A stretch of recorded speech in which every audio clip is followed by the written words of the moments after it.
Hello digital world, and welcome back to another episode of Spliced In Later, where for the very first time in quite some time, we are doing a top 10. I know, it's been a while. I can't really remember what the topic was for the last top 10. It was either top 10 musicals or top 10 movies of 2014. I suppose I could look back at my own records and check, but I'm not going to do that because that would require preparation and thought, and we just don't have time for that here on Spliced In Later. But yes, today we're doing a top 10, and I decided that because The Suicide Squad is coming out this Thursday, hopefully, and I will be providing you my review for that, I would provide you with my, or rather Spliced In Later's, top 10 DC films. Now, some unpacking before we get into it. We're going to try and be quick, and we're going to try to be quick with the countdowns, because these episodes do tend to drag on, so we'll try and be brief.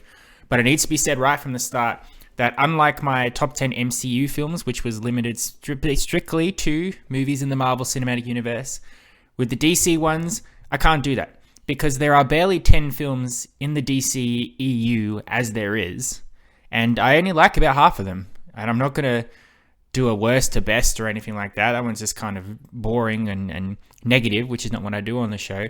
So I have expanded the range to include all DC live action films, which are a bit more. But suffice it to say, the list is going to be very heavily themed towards specific two characters from the DC Comics universe, Batman and Superman. It's just, they've had more movies come out, and more consistently good movies than the other DC adventures and risks that have been taken there. Maybe one day I will go back and do a top 10 Marvel outside the MCU to give all movies a chance. But suffice it to say, if you didn't know already, I am definitely Marvel over DC in terms of movies. The DC stuff has not always been hits for me, and it's very easy to get hits with me. But that's not to say that I am against DC Comics as a concept and a company. Indeed, I think I like the DC Comics in comic form more than I like the Marvel. I think I find them easier to get into and pick up what's going on. The Marvel universe is a bit harder to grasp. So there, for all the people that are strictly Marvel or DC, know where I stand, but know that there's nothing against it. It's just a little bit of fun. So that being said, this is my list. It's not yours. If I list some movies that you think should not be on the list, if I miss films that you think should be on the list, that's going to happen. We're all different people. Make your own list if you want. In fact, do that. Have a think about the DC films you've seen and which one is your favorite and which ones would make your top 10. And I will not be reviewing these movies. I will try and give a brief summary-ish, but then I'll say very briefly why I like them and then hopefully move on. And we'll try and keep this episode under 40 minutes if we're lucky. So we're going to jump right into it. Our very first movie at number 10 is Superman, the original Superman, 1978. Probably one of the first superhero movies from the comics to the big screen, not counting some of the stuff in the 40s and 50s and 60s. And it was a hectic time, and we're not going to look into that. But this is the one. This is the definitive Superman, I would say. Basically, Christopher Reeve is Superman, Gene Hackman is Lex Luthor. And it tells the story of Superman, which, even if you haven't seen a movie, if you haven't read a comic, you know the story of Superman. He's young Kal-El, he was on Krypton. Krypton blew up, but don't worry, his dad put him in a little pod and sent him to Earth, where he's found by the loving Kents, the nicest family in the world. They raise him as Clark Kent, and then eventually he discovers who he is, and also that he has incredible powers on Earth thanks to the yellow sun. So he embraces a dual identity as Superman. Clark Kent becomes the bumbling reporter with the glasses, and no one will ever know that he's secretly a Superman, the unstoppable, invincible, all-powered goody two-shoes, flying around the sky, saving the world. While he's doing that in this movie, what's really nice about it is they don't focus too much on the origin story, because the origin story is very, I don't know, depending how you look at it, it can either be a really interesting story, it can be really boring. But I think what these older films did and what they knew was that people come to see a Superman film. They don't really want to spend time with a baby Clark Kent or Krypton or anything like that. They just want to see Superman in his tights flying around saving people, and specifically facing off against Lex Luthor. So that's what this movie is. Clark becomes Superman. He starts saving people. He catches the eye of intrepid reporter Lois Lane, played by Margot Kidder, who of course falls in love with him. They have this romance thing going on, which is funny because it's kind of a love triangle between Lois, Clark, and Superman. That's always fun. But Superman also discovers that there's this evil megalomaniac called Lex Luthor, who is a completely ordinary person. That's what's great about Lex as a villain for Superman, as I've said when I talk about Smallville and Lex on that being just a great villain. He has no powers. He doesn't go toe-to-toe against Superman with brute strength. He goes against him with his mind. He hates Superman because of the inferiority complex. He's scared of him, but he's also a billionaire and a genius, and he thinks he's a person of the people. Or at least in this film, he thinks he's the world's greatest criminal mastermind for the people or something. Gene Hackman does very well playing him. It's a very interesting take on Lex, where he's constantly wearing wigs to hide the fact that he is bald. So much so that when I first watched the film, I went, this can't be Lex, he has hair. But no, it is in fact Lex Luthor.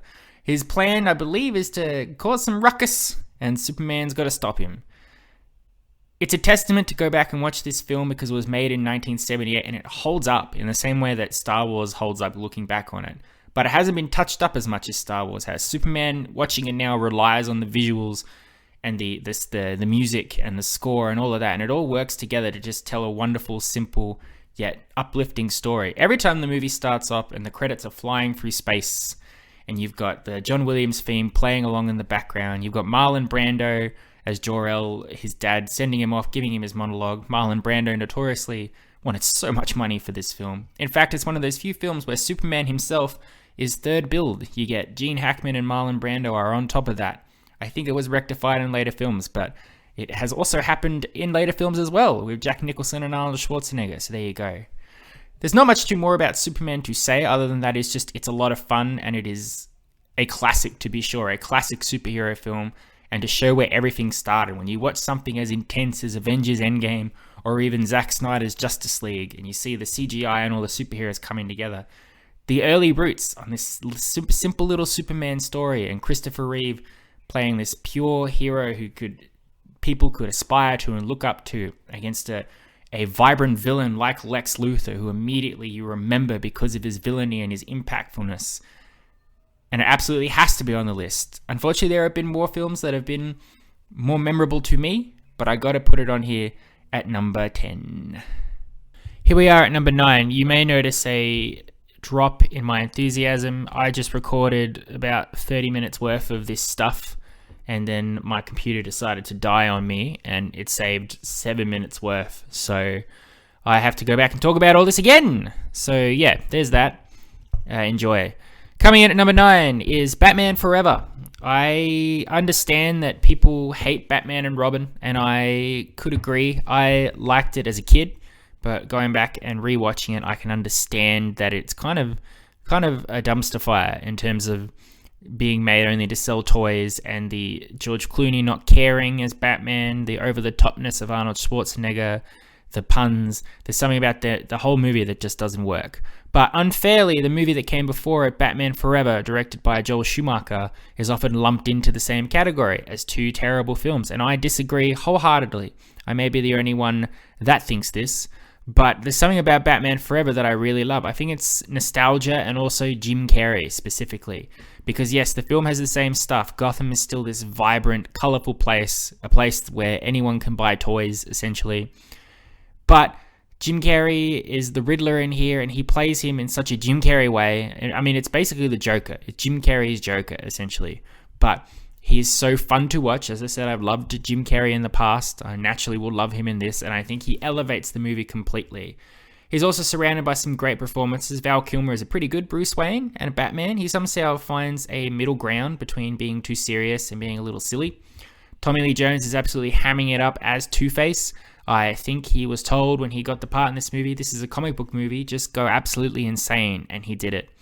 Chris O'Donnell is also in here as Robin. Whether you like him or not is entirely up to you. I think he's fine. I don't think he's amazing, but I don't think he's terrible either. And Nicole Kidman is also here because we need a love interest.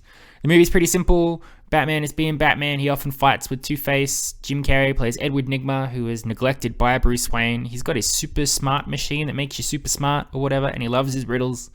He uses it on himself and naturally turns into the Riddler, and then launches a vendetta against Bruce Wayne, teaming up with Two-Face, who has a vendetta against Batman. Their rampage obviously means that Robin's parents get killed, so Robin ends up being taken under Batman's wing, and then, of course, they confront each other at the end. It's a very silly movie. It's very vibrant, over the top. You're either going to love it or hate it, but I love it, and I think it's because Jim Carrey, absolutely. But I think people are just remembering Batman and Robin and going, oh, and the other one, that's the same thing. But there's something different about them. I think it comes down to the villains and the portrayals in them. Arnold Schwarzenegger and Uma Thurman, whatever's going on with their Mr. Freeze and Poison Ivy, it ain't great. But Jim Carrey and Tommy Lee Jones are so memorable in Batman Forever, and it's such a fun ride that I absolutely have to have it at number 9. At number 8, another comedy film, Batman, the original film from 1966. Now, I get really annoyed when I hear people talking about that Batman movie and the old Batman TV show that it's based on, starring Adam West as Batman and Burt Ward as Robin, and they always say the same thing. It's so silly. It doesn't understand Batman. What's going on? Shark repellent bat spray. How can we take this seriously? They've ruined Batman. Don't they know that they've made it a joke? Yes, they absolutely have made it a joke. That is the point. The whole purpose of that show, and by in essence the movie, is that it is a comedy. It is probably one of the funniest, wittiest comedies of all time. The humor is very dry and silly, but it is by design. The story goes that Adam West was given the script for the first episode of Batman. He read the part where Batman walks into a villain's hideout bar. He gets asked if he wants to sit at the bar, and he says, no, I will have a seat at the booth because I do not want to draw attention to myself. And Adam West thought it was so funny that a man dressed as a bat would walk into a bar and think that he could do it without drawing attention to himself, that he absolutely took the job on the spot. And that's it. The movie is full of dry, silly, punny humor, which is very aware of it. And the stuff that they're doing is silly by design. Plus, the villains that are on that show are so wacky and over the top to fit with that comedy. But they become some of the most memorable versions of Batman's villains of all time. Cesar Romero is nefarious as the Joker, who didn't shave his mustache off, but instead just painted over it. Burgess Meredith's Penguin, Frank Gorshin's Riddler, the many, many people who were Catwoman during its 3-year run. So naturally, a movie, wonderful. It's basically just an hour and a half long version of an episode, but it takes all the great concepts of the show and throws it into a movie. Batman and Robin have to go against the most diabolical crime of all time because 4 of his enemies have teamed up against him. As I said, Joker, Penguin, Riddler, and Catwoman. They've abducted a sea captain, and during their attempts to get him back, they come across all sorts of shenanigans involving the notorious fisticuffs with a shark, and then the shark repellent bat spray, turning the UN into water, and then accidentally mixing up the water within the UN members, so when they are not water anymore, they are speaking different languages. The silliness of Bruce Wayne falling in love with Selena Kyle when he also kind of knows that she's Catwoman, their love-hate relationship thing going on there. The villains constantly trying to one-up each other. Sometimes they're the best of chums and give each other great support, and other times they want to show off to each other. And Robin's always solving the most ridiculous riddles on the very first guess. It's wonderful, dry, silly fun, and I love it. And I love it for the purpose for what it was made for. And I think people need to look at it in the right concept to find that it is absolutely a marvelous film, and it deserves to be number 8. And number 7, for me, maybe not so for everybody else, but I've put Superman Returns. Now, I know people have a sort of so-so reaction to Superman Returns. I don't know if people expected it to be better than what it was, or they didn't connect with it. It's an interesting film because it is technically Superman 5. It's the continuation of the Christopher Reeve story, but it came out in 2006. And Superman 4, The Quest for Peace, came out in 1984. So there's a big gap. People might go to watch a Superman film, but they probably didn't expect a continuation of a Superman story. But in opposite effect there, this was the very first Superman film I saw, and it was probably the first superhero film that I saw in the cinemas. I didn't catch X-Men nor Spider-Man or anything else that came out before that, but I was told, go see Superman, and I had just started watching Smallville, so I was like, oh, Superman, that's part of that thing I'm watching. I'll give it a go. And having never seen the original Superman movies, I knew exactly what was going on. I got the point, and I loved it. I was filled with excitement from the moment Marlon Brando's voice from the first film came back on, the music swells up, the names are shooting through space. The concept was there, and I loved it. I thought Brandon Routh was a great follow-up to Christopher Reeve. I thought he fit the role of Superman very well. It's very upsetting that he didn't get to play him again. I got it immediately that Clark Kent and Superman are one and the same. He's been gone for a while. Lois Lane is angry at Superman because of that, but she hasn't quite connected the dots that Clark Kent was also gone for that amount of time, and now he's back and Superman's back, whatever.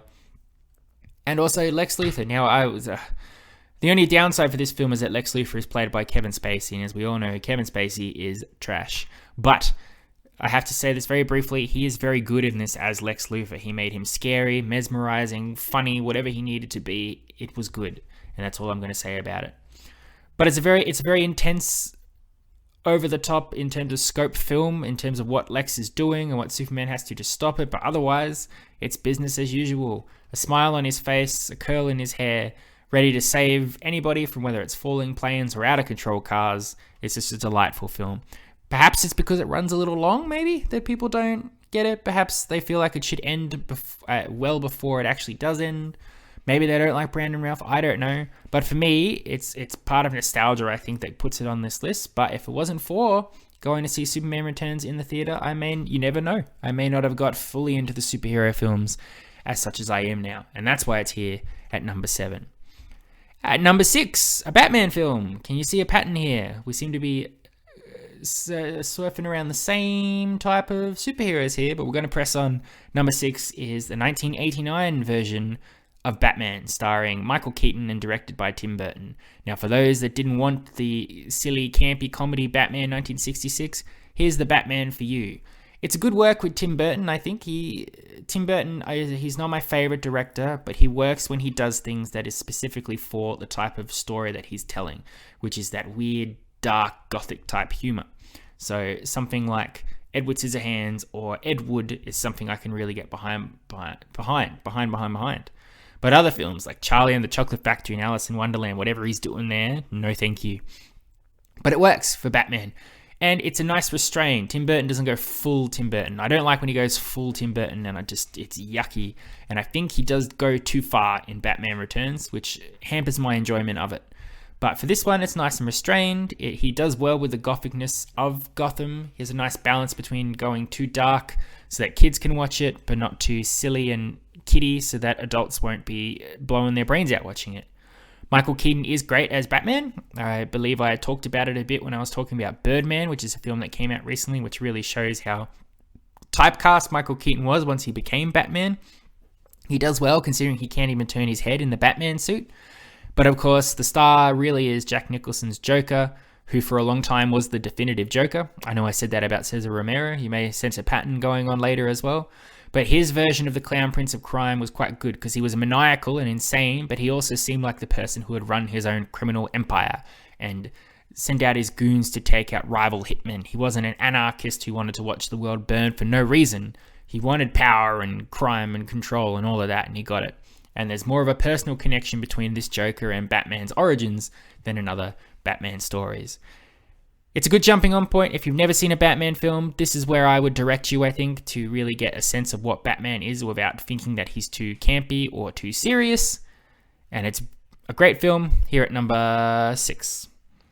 And number 5, finally, we have a film that is not Batman or Superman, but it is also technically sidelong to DC.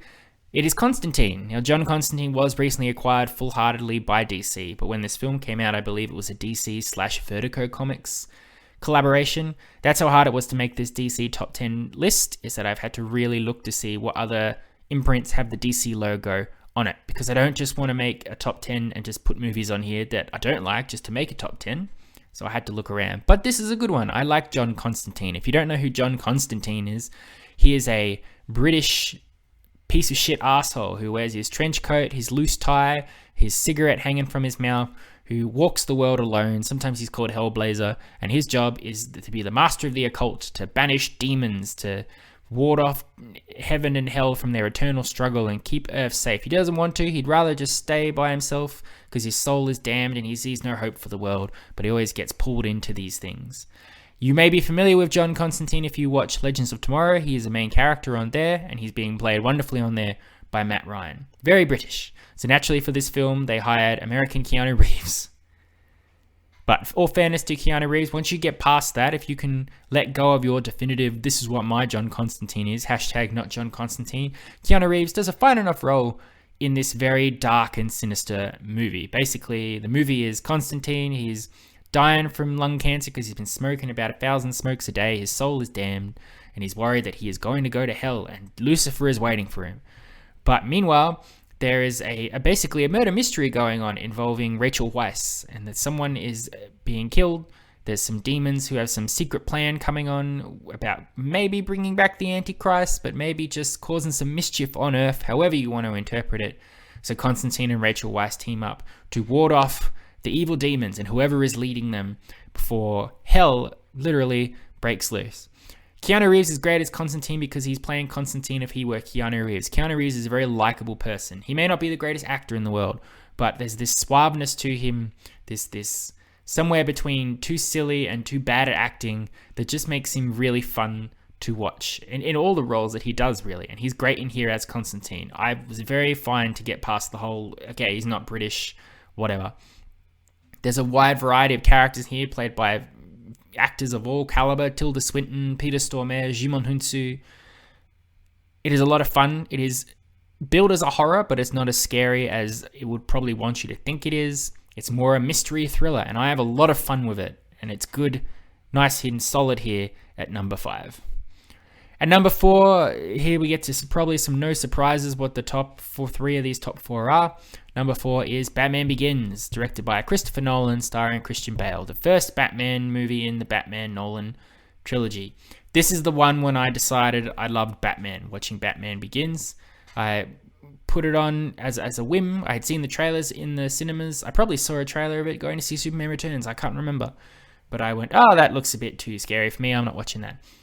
But it was somewhere there that I discovered also my love for Christopher Nolan as a director, but also the world that he built for Batman in Batman Begins. Basically, it tells the origin of Batman, which we hadn't really got before, where he goes off to get trained by the League of Assassins after losing his parents, and he comes back as Batman to clean up Gotham.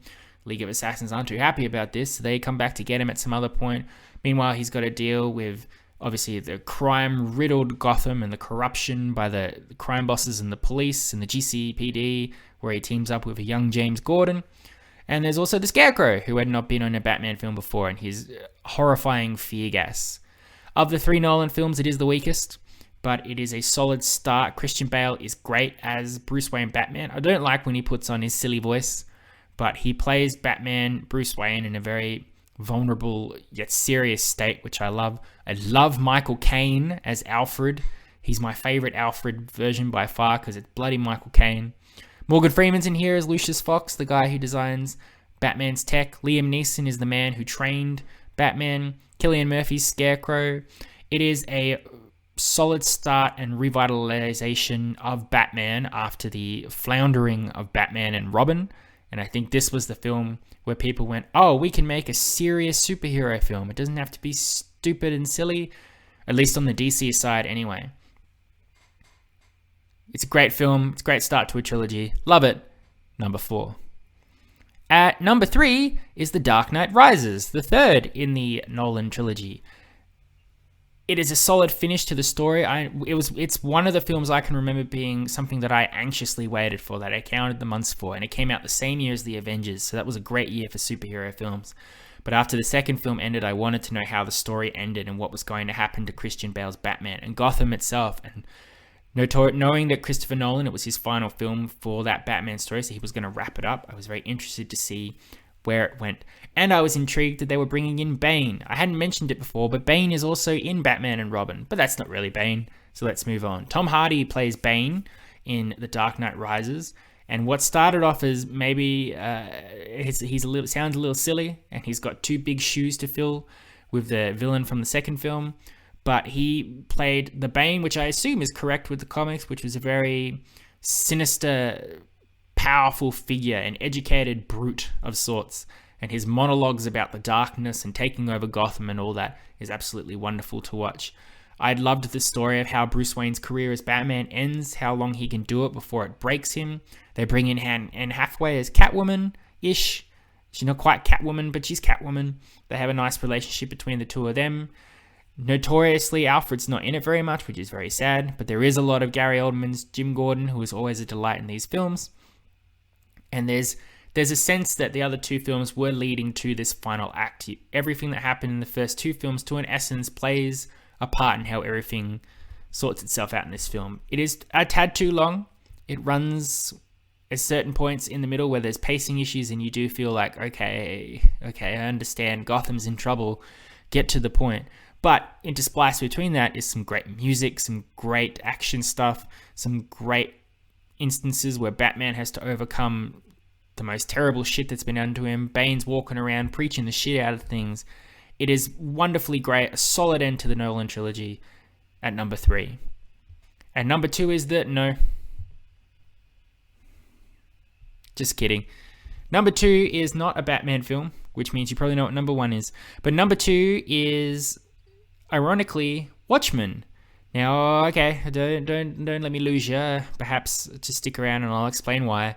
Because I don't like Zack Snyder films normally. I've said it in the past. I think his style is just a bit shit in certain cases. There are very few Zack Snyder films I do like. In fact, 300 may be the only one besides this one that I do like. But in terms of the Watchmen graphic novel that this is based on and Zack Snyder's style, it's a great film and it's a really fun, mesmerizing film to watch. It's basically, if you haven't watched Watchmen, who watches The Watchmen? You should, because it is a unique story set in an alternate timeline where Nixon's still president and superheroes. It's sort of, if you've seen The Boys, you get the concept of it. The superheroes are more political figures or has-beens, but they are flawed individuals who either are reckless with their powers or are too omniscient for their own good and all of that stuff. And basically, the Watchmen story in this kicks off where a lot of them have retired or moved on or done their own thing. But there's essentially a murder mystery. One of the superheroes, the comedian, is killed. So Rorschach goes on a journey to figure out who did it, which reunites him with Night Owl and Silk Spectre and Dr. Manhattan, who are all variations of superheroes who you would remember from other comics, Batman, Superman, all of that.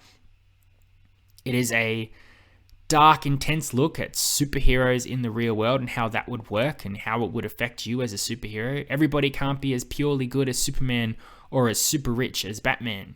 If you were just a guy in a suit, or if you were just a guy who was suddenly the most powerful being in the universe, what would you do? Some great music, some great shots, and it has one of the darkest, most shocking endings of all time, if you haven't read the comic, of course. Watchmen, I'd love to rewatch over and over again. I have a lot of fun with it. I appreciate it. It's one of those films where I think Zack Snyder works in terms of what he's trying to portray. I think it was because of the success of this film that they said, hey, go and do that with the Superman films. The problem is with something like Superman, who is this pure being, you can't do what you did with The Watchmen and turn Superman into a grim, dark asshole, because it's just not, people aren't going to accept that. It's not going to work. But if you are intrigued about seeing something like that and seeing it work, Watchmen is absolutely the one for you. Great performances, great story, some striking visuals, one really bad sex scene, but otherwise, solid film. Number 2. All right, you all know what number 1 is. But before I say it, let's just quickly fire off some honorable mentions, because there were quite a few that could have made the top 10. The last few spots really fought for it, so they deserve a mention. Superman 2. I love Superman 2 for the continuation of Christopher Reeve's story and Terrence Stamp as General Zod. General Zod being one of my favorite villains of all time. Superman 3. I wanted to put Superman 3 on the top 10 list, but I just couldn't. It is a wacky film with Richard Pryor as the villain and Superman fighting himself, but it strikes a nice balance between not too silly and not too serious, which is surprising for the concept. Batman Returns. I love Danny DeVito as the Penguin and Michelle Pfeiffer as Catwoman. I just think that Tim Burton goes too Tim Burton-y for it, so it's a little too dark for my taste. V for Vendetta, technically a DC film. It's an interesting film if you haven't seen it, with V and Natalie Portman, and basically an uprising against political leaders and all of that in the UK, which is worth checking out. The Losers, which is a little gem of mine. It's basically The Boys as well, I suppose, or the A-Team. It's like a combination between the two in terms of just regular Joes who have been excommunicated by the government but have to go up against villains in their own style and way. Chris Evans was in it. There you go. That's a reason to check it. Wonder Woman. I love Wonder Woman. It has been soured a bit by how it went with 1984, but the original Wonder Woman was a solid hit. Gal Gadot is great as Wonder Woman, and Chris Pine as Steve Trevor. Aquaman. Again, Aquaman managed to be better than I expected it to be. Jason Momoa is a fun Aquaman to watch. James Wan did a really good world underneath the ocean with Atlantis and all of that. Shazam again, surprisingly good. A lot of fun embracing the comedy side of the DCU and Billy Batson being a kid who transforms into Shazam. Joker tried too hard to be Taxi Driver and the King of Comedy, but you cannot deny that Joaquin Phoenix does a very good portrayal as Joker, and it is it's a very unsettling character study that needs to be watched to decide for yourself if it's any good. Birds of Prey. I will not say the rest of the title. Fun little film. It should have been called Harley Quinn, but either way, Harley Quinn is great in it. I think Huntress was underused in this film, and Ewan McGregor was a very fun villain as Black Mask. And on a technicality, I have put Zack Snyder's Justice League. I haven't put the original Justice League. Technically, they're the same film, but they're also not. It's very hard to hammer this one down. But in terms of what I expected it to be for a 4-hour film, the first 3.5 hours is surprisingly a very solid, good film that does really well at introducing each member of the Justice League, balancing their motivations and drives in a way that's not over the top. The Flash is allowed to be funny when he needs to be, as are the other characters. It is a very well-rounded film.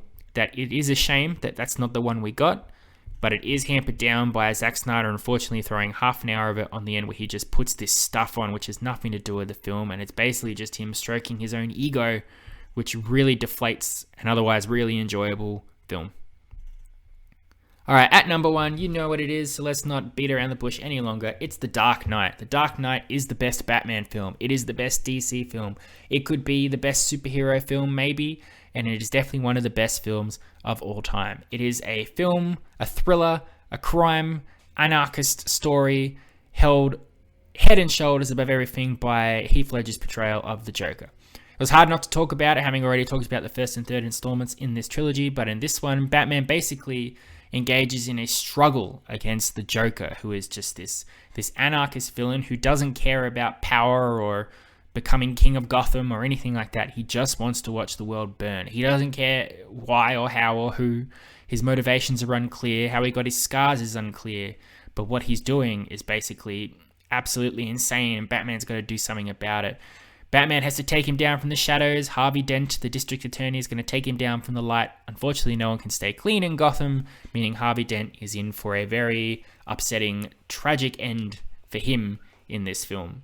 Again, everything that I've said about the last 2 Christopher Nolan films are all in here. Nolan's direction, his pacing, the music, all of that is just superb, phenomenal. Christian Bale's Batman, Michael Caine's Alfred, Gary Oldman's Gordon, all great, all solid performances. But yes, it is the mesmerizing posthumous portrayal. Well, not posthumous. He was alive when he shot it, but he died after. So there you go. Don't know why I even mentioned it. But Heath Ledger as the Joker. Every scene he's in, the way he delivers his lines, his compelling motivations, whatever they may be, is absolutely mesmerizing. You are glued to the screen when you watch it. You love to hate him too. You hate it. Obviously, you don't agree with what he's doing. You hate everything about him, but you just can't get enough of him, and you want to see him in every scene in this film. And his overall need to show that everybody is just as twisted as him is in many ways true, unfortunately. But the scenes, him blowing up the hospital, his magic pen trick, how did I get these scars? Everything is just so powerful to watch and so memorable. He's the reason that this film is so good, and he's the reason why people go back and watch this film over and over again. And it has no competition, in my opinion, with the other DC films. It's up here solid at number 1. There you are. I hope you've enjoyed. I hope it was enthusiastic for you. Again, I'm annoyed that I basically had to do this twice, but you know, that's life. Love it or leave it. But yeah, good timing, I think. I will go and review The Suicide Squad in 2 days' time, and who knows, maybe I will say whether it would have cracked the top 10 in my current list. But for now, I hope you've had fun listening. I hope you've been thinking about the DC films and you're wondering to yourself, yes, what are my favorite DC films? Is The Dark Knight the best one? Is Superman 3 the best one? Maybe it's even Superman 4 or Batman and Robin. It's up to you. Feel free to let me know if you like. I'm sure you won't, but feel free to anyway. But as always, thank you very much for listening. It's been a pleasure talking to you one time and talking to myself twice. And I will catch you in a couple of days for another movie review. You've been spliced in later. Adios, muchachos. I'll catch you next time.